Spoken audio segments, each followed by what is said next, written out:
Hello! സിമ്പിളായിട്ട് എങ്ങനെയാണ് cross piece cut ചെയ്തതെന്ന് നോക്കിയാലോ?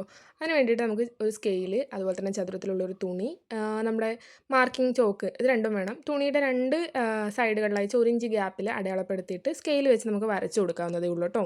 അതിനുശേഷം ആ 2 എഡ്ജും കൂടി ചേർത്ത് വെക്കുക. 1 ഇഞ്ച് ഗ്യാപ്പ് താഴ്ത്തിയിട്ട് വേണം വെക്കാൻ. അതിനുശേഷം ആ ഒരു ലൈൻസ് കറക്റ്റായിട്ട് വരുന്ന രീതിയിൽ വെച്ചിട്ട് 2 തവണ മുകളിലോട്ടും താഴോട്ടും സ്റ്റിച്ച് ചെയ്ത് കൊടുക്കുക. ഒന്ന് സെക്യൂർ ആക്കാൻ വേണ്ടിയിട്ടാണ്. അതിന് ശേഷമാണ് കട്ട് ചെയ്യുന്നത്. കട്ട് ചെയ്യുമ്പം ഒരൊറ്റ തുണി മാത്രമാണ് നമ്മൾ കട്ട് ചെയ്യുന്നത് എന്ന് നോക്കണം.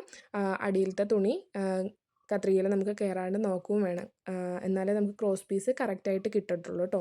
അപ്പോൾ ഇതുപോലെ ലെങ്ത്തിൽ നമുക്ക് എടുക്കാൻ വേണ്ടി ചെറിയൊരു ചതുരത്തിലുള്ളൊരു തുണി വേണം എന്ന് മാത്രമേ ഉള്ളൂ. നമുക്ക് ക്രോസ് പീസ് കറക്റ്റായിട്ട് കട്ട് ചെയ്തെടുക്കാൻ വേണ്ടി പറ്റും. അതുപോലെ തന്നെ 2 തവണ അടിക്കുന്നതുകൊണ്ട് തന്നെ വിട്ടുപോകും എന്നുള്ളൊരു ഡൗട്ടോ കാര്യങ്ങളോ ഒന്നും വേണ്ട.